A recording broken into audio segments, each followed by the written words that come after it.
Muchas veces los veterinarios no quieren hablar de razas peligrosas, pero claro, yo te escuchaba recién enumerar todos los casos que se han dado en los últimos tiempos y las razas se repiten, son Dogo, Pitbull, Rottweiler. Siempre, o cruza con alguna de estas razas que tienen un instinto de cazadores. Y cuando ese instinto, por algún motivo desconocido, se despierta, le gana al adiestramiento o a la costumbre de ese perro y puede provocar desastres. Claro, decíamos, llama la atención que sean los amos a los que ataca. Claro, el Martín es una nena de 6 años, que murió. muerta como consecuencia de un ataque canino. Durante la semana, aquí en Bahía Blanca, Moreno 1700, una familia atacada por la mascota, también cruza con uno de estos animales. Y ayer, el caso más dramático que hemos vivido en Bahía Blanca en los últimos tiempos. Una mujer atacada por su perro, por ese perro que estamos viendo en pantalla. Sí, además con innumerable cantidad de heridas tenía esa mujer, lo que le provocaron la muerte. Fue un hecho tremendo, dramático, que vuelve a poner en tela de juicio este concepto de que no hay perros peligrosos sino peligrosos. Siempre son las mismas razas las que producen este tipo de ataques. Y por eso es importante tener en cuenta, a la hora de adoptar una mascota, si están estos genes que pueden ser peligrosos. Máxime si hay chicos. Pero en este caso no había chicos, había una mujer y la mató. Había una mujer y además ya tenía antecedentes este animal. Había atacado en las últimas horas a varias mascotas. Por eso, de la había misma matado familia. 2 gatos de la misma familia. Así que tenía ya antecedentes de ser un animal violento. Pero bueno, vamos a ver un informe sobre estos animales que, como vos decías, las razas se repiten y causan heridas o la muerte como en otros casos. ¿Qué pasó ayer en White? El informe. El ataque ocurrió en el comedor de la vivienda cuando la mujer estaba sola. Según la reconstrucción que hicieron los investigadores, la víctima intentó defenderse con una silla de plástico y llegó a retroceder hasta un baño donde fue encontrada sin vida. Tenía más de 200 heridas producidas por mordeduras. El cuerpo evidencia mordeduras y desgarros en distintas partes del cuerpo, con quebraduras expuestas, compatibles aparentemente por la mordedura del can. Aunque en un principio la policía consideró la posibilidad de que la mujer se hubiera descompensado por otra razón, en el lugar y en el propio animal había indicios que hacían pensar en un ataque. Está ahí calmo al momento, pero presenta manchas de sangre, manchas hemáticas más bien, como en la pared al apoyarse el animal también ha dejado su marca hemática. Liliana había tenido un problema de salud en diciembre pasado y aún se estaba recuperando. Vivía junto a sus 2 hijos en la casa de Cisco 2611. Sus vecinos quedaron consternados por lo ocurrido. La verdad que a mí me dejó heladísimo. No lo puedo creer. No creo, no sé si hay testigos, pero yo la verdad no me animo a creer que el perro la mató. Pero así había sido. Minutos antes de las 20 de ayer se conoció el resultado de la autopsia. El estudio indica que Liliana murió por una hemorragia masiva producida por las mordidas del pitbull en el antebrazo derecho. Los vecinos no recordaban conductas agresivas del perro.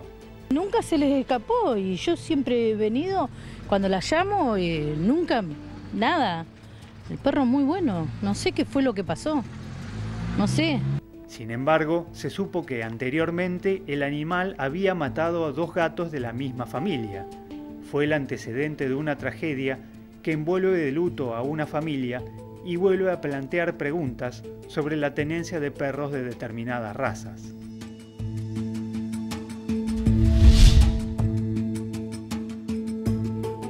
En instantes hablaremos de la cuestión de la tenencia de mascotas en cuanto a cómo adiestrarlos, si son peligrosos, no son peligrosos, cuáles son considerados con estas características. Pero además hay una veta legal en este tema. El caso particular de esta mujer, ¿cómo se evalúa judicialmente un caso de estas características? O el ataque que produjo otro perro hace pocos días afectando también a un vecino. ¿Cuál es la responsabilidad civil y penal de tener un perro de estas características que puede hacer un desastre?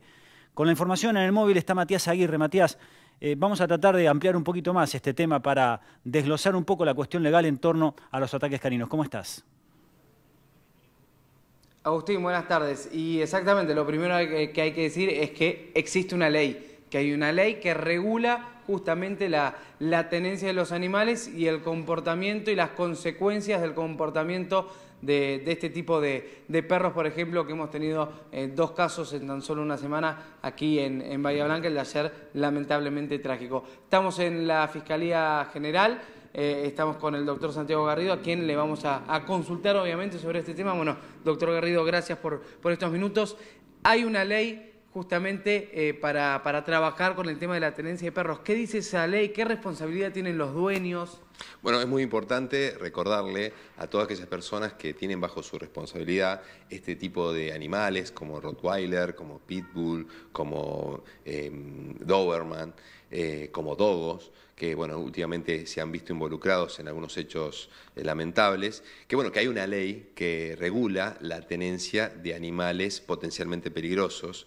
Es una ley provincial. Esa ley provincial impone al tenedor de estos animales ciertos deberes y obligaciones, los cuales que si no son cumplidos y esos animales luego cometen algún daño o lesión a alguna persona, los hace responsables civil y penalmente. En lo que atañe al tema penal, es algo que tiene que tener en cuenta porque, por ejemplo, un caso de un animal que lastime a un niño o lo mate al niño, puede ser responsable imputado por homicidio culposo o homicidio doloso por dolo eventual, como fue un caso hace un tiempo atrás en la ciudad de La Plata, donde una persona tenía un pitbull, lo había atado a un auto abandonado, un lugar donde jugaban niños, ese perro atacó a unos niños, lo mató a un niño de 2 años y la justicia lo condenó por homicidio simple a 8 años de prisión. O sea, fue a la cárcel. Fue a la cárcel 8 años como homicidio simple.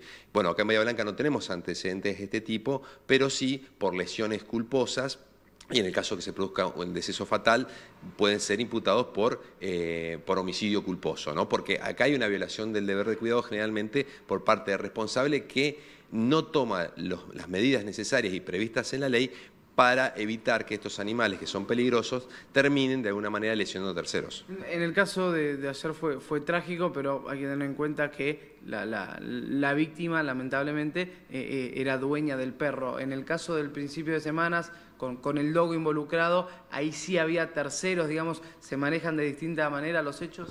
Tal cual. En el caso de lamentable fallecimiento de la responsable del Pitbull, bueno, el derecho penal no tiene posibilidad de imputarle a nadie porque la responsabilidad que hay sobre justamente el responsable, y el responsable ha sido la víctima, y el perro obviamente no va a ser imputado penalmente.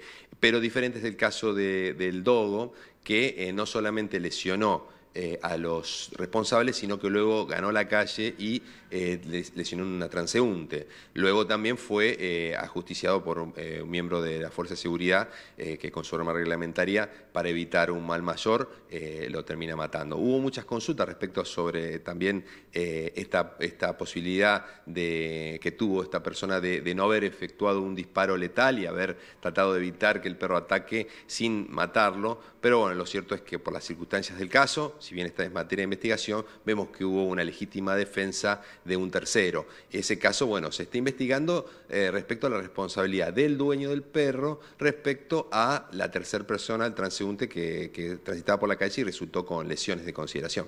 ¿Qué pasa con el pitbull en el caso de ayer? ¿Puede llegar a ser sacrificado? Digamos, ¿la justicia tiene el poder de decidir eso o de ser apartado de la familia, de la ciudad? No, la ley prevé también qué sucede con estos casos. Se hace un estudio por veterinarios, especialistas en conducta animal, y se advierte si ese perro tiene alguna posibilidad de resocializarse mediante todo un nuevo proceso, porque hay que aclarar que en realidad los animales no son ni buenos ni malos, tienen cierta potencialidad de riesgo justamente por el tamaño de sus mandíbulas, por su musculatura, por su instinto de caza, pero cuando están bien socializados y bien cuidados, generalmente no terminan cometiendo estos hechos. El tema es cuando hay también una desaprensión por parte del dueño y este animal termina siendo prácticamente un arma mortal. Y eso cuesta mucho para los veterinarios especialistas en conducta poder volver a resocializarlo, pero es un esfuerzo que hay que hacer. En el caso de que eso no sea posible, la ley prevé en estos casos la posibilidad de sacrificio del animal. En el caso de que ataquen otros animales y no personas, ¿también, digamos, la ley abarca este tipo de hechos? Es muy buena la pregunta porque hay en este caso que un animal ataque a otro animal, violando las reglas de cuidado por parte del tenor. Por ejemplo, lo sacaron a pasear sin bozal o sin correa, se escapa y agarra a otro perro y lo mata. Ahí la única posible imputación que habría es sobre daños, porque no habría maltrato animal, porque requiere una intencionalidad por parte de la gente, pero en el caso del daño sí. Pero no existe el daño culposo, o sea, lo que habría que probar ahí es tal vez una negligencia muy grave, rayana con el dolo eventual, para poder imputarle penalmente al responsable de ese perro por el daño que ocasionó por la muerte del otro. A nivel penal, a nivel civil, que tiene otras reglas, obviamente el daño causado va a tener que ser reparado. Pero nosotros lo que recomendamos es que las personas que tienen estos perros revean la normativa existente, cumplan, no solamente en los espacios públicos, de tenerlos con correa, con collar y con bozal, sino también cuando tienen dentro de su domicilio, que cumplan con las reglas de las construcciones para tenerlos aislados del mundo exterior, con paredones altos o rejas altas que no le permitan saltar, y tampoco sacar el hocico de forma tal que pueda lastimar a algún transeúnte, y colocando el correspondiente cartel que advierte sobre la presencia de un perro potencialmente peligroso en el sector. Si las personas cumplen con eso y mantienen atentas a lo que realiza su animal, bueno, seguramente no tendrán problemas. Caso contrario, bueno, hay responsabilidades, como te dije, civiles y penales. Muchas gracias. Por favor. Doctor Santiago Garrido, desde la Fiscalía General, aclarando un poco la ley que abarca hechos como los que estuvimos aquí en Bahía Blanca a principios de semana, por suerte con personas solamente lastimadas, pero lamentablemente ayer sí con una mujer de 62 años que falleció tras ser atacada por su propia mascota. Interesante los conceptos para saber que hay una ley y que hay una responsabilidad por parte de los dueños, Mati. Gracias por el móvil, nos reencontramos en cualquier momento. Y vuelve el concepto, peligrosos, no peligrosos, es una cuestión de adiestramiento. Marcos, ¿cómo estás? Vamos a ampliar un poquito esto. Bueno, de hecho mencionaba el fiscal Santiago Garrido que existe una ley en la provincia de Buenos Aires que habla de razas de perros potencialmente peligrosos. Sí. Hoy cuando hacíamos la investigación decimos, hay una ley en la provincia de Buenos Aires, pero en todo el mundo hay regulación de este tipo de animales. Sí, porque son potencialmente peligrosos por algunas cualidades físicas que tienen estos perros que no tienen otros, porque no quita que cualquier perro pueda morder, pero no es lo mismo la mordida de un chihuahua que la de un pitbull, por una cuestión física del propio animal. La ley provincial habla de 17 razas potencialmente peligrosas. Son 17 las que están enumeradas. Vamos a mencionar algunas de las que aparecen en esa ley. Son 17, pero tenés el Pitbull Terrier, es la primera que aparece. Dogo argentino. Estas dos razas son las que lamentablemente fueron noticia en los últimos días en Bahía Blanca.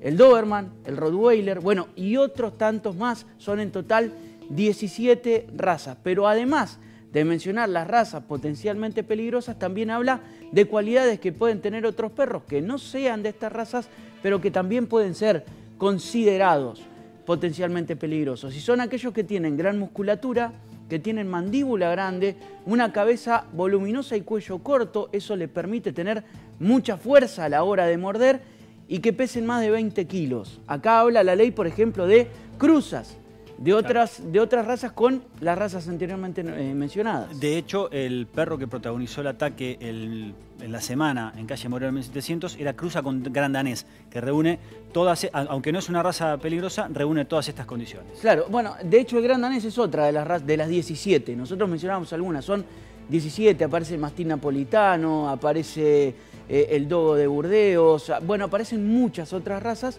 En total son 17, y después aquellos que no están englobados pero que tienen estos rasgos físicos también son considerados potencialmente peligrosos para la ley. Y la ley habla de una tenencia responsable. Acá lo que menciona la ley es para prevenir el daño a terceros y no a los propios. Vos fíjate, primero tienen que estar, cualquiera que tenga inscribirlos en un registro en la provincia de Buenos Aires, tiene que tener una placa identificatoria en el collar, el perro. Pero además, cada vez que lo saquen a pasear, correa corta para que la persona que lo lleva pueda dominarlo y bozal siempre a la hora de salir a pasear, pero además mantener el hogar vallado. Lo decía recién Santiago Garrido, no puede ni siquiera sacar el hocico por fuera de la reja. Y veíamos, mientras hablaba Garrido, las imágenes de esta casa del ingeniero White, que efectivamente tenía todo un cuadriculado, un mallado, un tejido para que el perro no sacara el hocico. Es decir, la casa estaba con las condiciones para que el perro no dañara a terceros. Después termina atacando a la propia dueña. Evidentemente hay una cuestión también instintiva. Son animales genéticamente preparados para la caza, las cacerías, y en algún momento ese instinto puede despertar y puede provocar un desastre como hizo ayer, ¿no? Bueno, hablamos en realidad antes de ayer por el otro caso que también fue noticia en Bahía Blanca con Roberto Jiménez. Él es veterinario, pero además está especializado en conducta animal. Y le preguntábamos, efectivamente, ¿existen razas que son peligrosas? ¿Cómo uno se da cuenta?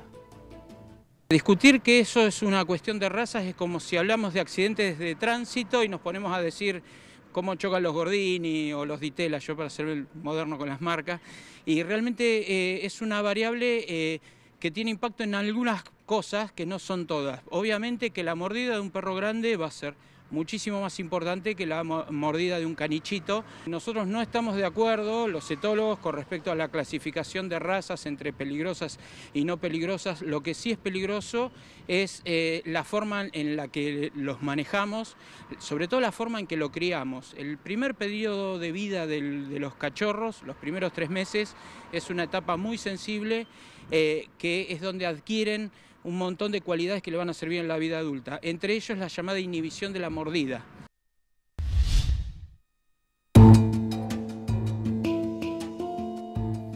Bueno, así la palabra de un veterinario. Y hoy fuimos a conocer la opinión de un adiestrador de perros, una persona que se dedica justamente a trabajar con el comportamiento de las mascotas para preguntarle exactamente lo mismo, si hay razas que son peligrosas y cómo adaptarse, porque yo imagino que hay mucha gente que hoy en día tiene en su casa un perro de cualquiera de estas razas que tienen estas cualidades físicas y que a lo mejor incluso pueden llegar a tener temor más allá de que la mascota nunca haya hecho nada. Bueno, en la historia de ayer del ingeniero White, el drama del ingeniero White, los vecinos mismos, los hijos de la víctima ante la justicia dijeron nunca había hecho nada.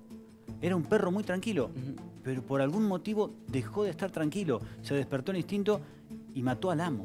Bueno, hablamos con un adiestrador de perros para conocer más detalles de estas razas. Primero, antes que nada, decirte, hacer esa diferencia de perro peligroso, perro no peligroso. Por lo que sé, todas las razas involucradas eran o mestizos, o no sé si eran puros, pero eran mestizos de razas que tienen mucha presa, ¿sí? Y el aparato o el cuerpo para ejercerlo. Entonces, de ahí en más, tener un perro de esas características requiere de muchas trabas de seguridad, ¿sí? Y el adiestramiento es una de ellas. Pero más que el adiestramiento, la jerarquización temprana del perro. Lamentablemente hay una tendencia a los perripapis y perrimamis, por lo tanto hay perrijos en vez de perros. Lo ideal de tener un perro es eso, que es perro, está buenísimo. Entonces a esos animales, al perro, hay que educarlo desde temprana edad, enseñarle límites, todo con buenos modos, pero enseñarle límites. No todo se soluciona con amor, ¿sí? Y sobre todo las interpretaciones de amor que tenemos los humanos, el perro las malinterpreta. Esas razas requieren primero de saber y de tenerlos controlados. El dueño, en nuestro concepto, es compro o adquiero de alguna manera un perro. Soy el dueño. Al perro se lo tenés que demostrar a través del tiempo, enseñándole límites, sabiendo que él ocupa un lugar en la familia, que no le va a pasar nada, que nadie lo va a maltratar, que va a tener comida, que va a tener agua, que va a tener afecto, pero abajo. Después es cuestión de que el perro se active con algo y una vez que activa la presa es muy difícil volver. Creo que este perro, según lo que me contaste, atacó varias personas y estaba totalmente activado en presa. Empieza a morder y sigue mordiendo y sigue mordiendo y sigue mordiendo. No hay vuelta atrás. Hay vuelta atrás con gente que sepa. Pero los gritos, los golpes, todo eso no colaboran. Sigue mordiendo porque sigue lo que nosotros podríamos llamar locura, ¿sí? Y sigue sin parar hasta que agota esa necesidad.